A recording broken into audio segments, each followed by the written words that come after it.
Now, another thing to consider when you are making your veggies and making your meats is to really plan ahead. If you wait until you're hungry to try to make food to agree with your carnivore or ketovore lifestyle, you're really going to shoot yourself in the foot because when you have to cook all your own food from scratch, it takes more time. I'm going to share some of my cheats with you. One of the things that I do is buy those great big sheet pans, the biggest ones that you can find that will fit in your oven. They're usually about 15 inches wide for the depth of your oven. Buy a box of parchment paper. It's going to save you so much of a headache.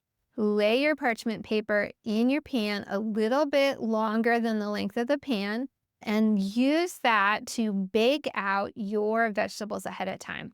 So I can, on one of those big baking sheets, pretty much prepare enough veggies for 5 to 7 days. So then I cut up a head of cabbage. I prefer the red cabbage. It's got some more nutrients in it that are good for our body. I peel off the outer layers, then I chop it up. I put it in a big bowl. Then I also am going to cut up 2 to 3 zucchini with that. I will then pour avocado oil on them, or you can use olive oil, whichever one is best for you, and then lay them in the sheet pan, salt the top of them. If you like some seasonings like basil or oregano, you can toss that on there, or Italian seasoning. I like them plain with just salt. And then bake them in the oven on the rack that's closest to the top of the element for 450 degrees for anywheres between probably 18 and 25 minutes. It depends on how much is on your sheet pan and how you like your vegetables. Do you like them a little more crunchy or do you like them almost desecrated, almost burnt, but not quite? So then once it comes out of the oven, you are going to want to let it cool on your pan and then store it in an airtight container. That is going to be a great way to start your mornings because if you're going to have to cook veggies every morning, you probably aren't going to do it. It's just too much work. Then afterwards, you get to throw that parchment paper away, and cleaning the pan is so much easier. A lot of people love to eat just hamburger, so I recommend buying that in a 4-pound lug or from Costco in a big amount. And you're going to do the same thing. You're going to take your great big sheet pan, put your parchment paper down, layer a nice chunked out layer of that meat. You can do probably 4 to 6 pounds on one of those great big sheet pans, and then cook it also in the oven, 450 degrees. Might want to do that one more, not quite right up at the element, but down closer to the middle of your oven. So 450 degrees for approximately 12 minutes. I usually cook mine for about 10 minutes, pull it out, stir it up a little bit, put it in for a few more minutes until it's got the texture I like. Then the key is make some rice. Now I know rice is a little bit higher in your carb count, but I think that when we mix rice with high levels of fat and protein, we can have a quarter of a cup. It's not going to kill our keto. I use a rice maker. It makes it so much easier to make rice. Put your rice in and then pour in the fat and juices that are from your hamburger. Pour that into the rice maker with your rice. Fill it up the rest of the way with the water. Turn it on, walk away, and come back a while later, and you've got yummy rice that has the added bonus of the fats and the juices from the meat. It's going to be tastier rice. And then go ahead and put that away also. So now you've got maybe hamburger, you've got rice, you've got your veggies. You're ready to go for the week. Another option is to take your great big sheet pan, again, use your parchment paper, and then cover that baby with a bag of Costco chicken thighs. Then I like to use some avocado oil or some olive oil, gently spray your meat down, and then sprinkle on some salt and either basil, oregano, or Italian seasoning, or even rosemary, and then bake again in the oven, 450 degrees for approximately 20 minutes. Use an instant thermometer to check, and as long as it's over 180 degrees, you're good to go. And again, keep those juices and fat. Make another thing of rice. Pour those juices in there. Have your rice with your fat ready to go whenever you want to have it. So then a typical morning looks like this for me. I get up in the morning, I put either a small amount of rice and some veggies with my meat, or I might just have my meat with my vegetables in my rice cooker to warm it up. I think it's way better than microwaving it. And I put that to warm. And 20 minutes later, 30 minutes later, I've got hot meat and it's ready to eat. It tastes good and it's easy. Then I might save my rice for the evening and I might have meat on it. I'm keeping my rice amounts down low to a fourth of a cup, which is about 10 grams of carbs. So that's not a bad amount. If you are keeping your carbs low, you can absolutely have a fourth of a cup of cooked rice.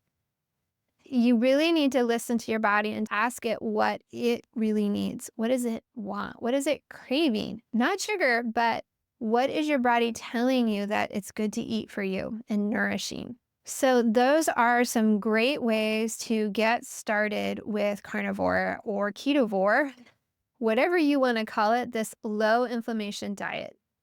So the first few days that you go off sugar and grains, you might notice that you don't feel good. You might have a headache, might be crabby.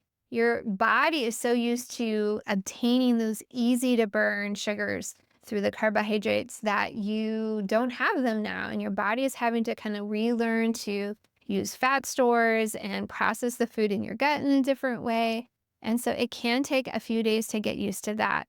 I highly recommend having a lot of salt, maybe even using LMNT packages to help you really process the fluids out of your body. Those LMNT packets have potassium, magnesium, and salt in them. And so they are a great way to really help rehydrate your body and give it those most basic elements that it needs. We were told in the 70s and 80s and early 90s, oh, salt is bad and fat is bad.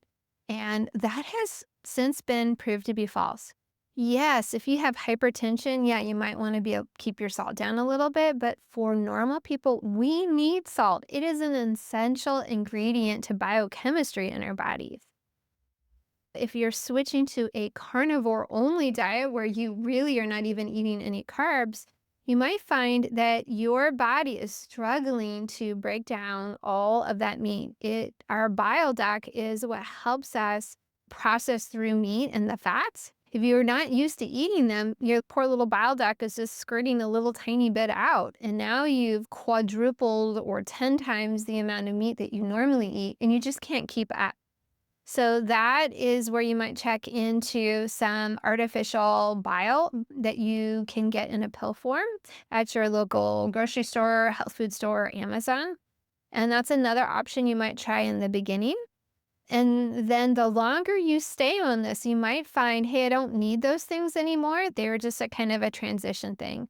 I might not need a ton of salt.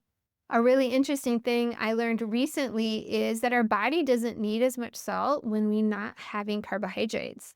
The process of breaking down and moving carbohydrates and the sugars through our body is intensive and needs a lot of salt.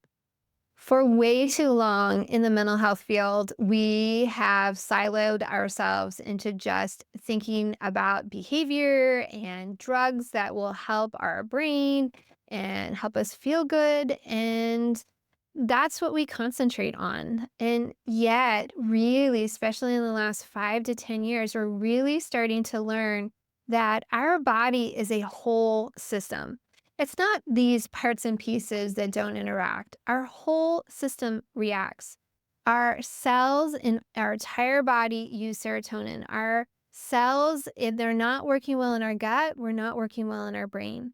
So, really spending some time to explore your mental health. Why are you having these moments of anxiety or depression that don't seem to be linked to actual things that are happening in your environment? Because depression is normal if you just lost a loved one. Anxiety is normal if you've just been through a fearful event. But if you haven't had those life experiences, things are normal, but you can't quite seem to figure out, why do I feel this way? Why do I have these ups and downs in moods and emotion? That's when it's key. Look at what you're eating. Your entire system may need transformation. I'm Melissa Kelley with Rising Hope Counseling, and it's my goal to bring you some of the best information to help with your mental health and your emotions so that you can have the best relationships you can. Now, I know I'm not a doctor, I'm not even a nutritionist. I am just a counselor who loves walking with people and looking at their entire body, their entire system as part of their mental health. Now, before you make major changes, I would highly recommend talking with your doctor, talking with a nutritional specialist. Go holistic. Look for people in your community outside of your typical medical community for people that can help guide you in this process. There is so much information out there. You really could spend days, not weeks, not months, deep diving into this information. So be curious and don't stop your medications. If you're on medications for mental health, really, I'm not advocating for you to stop those. I am advocating for you to explore nutrition as part of a holistic plan to treat your mental health. And maybe through that process, you might be able to reduce some of those medications. So, talk with your doctor. I hope that you will take a moment to pause the video and think about what's one thing that you want to be more curious about.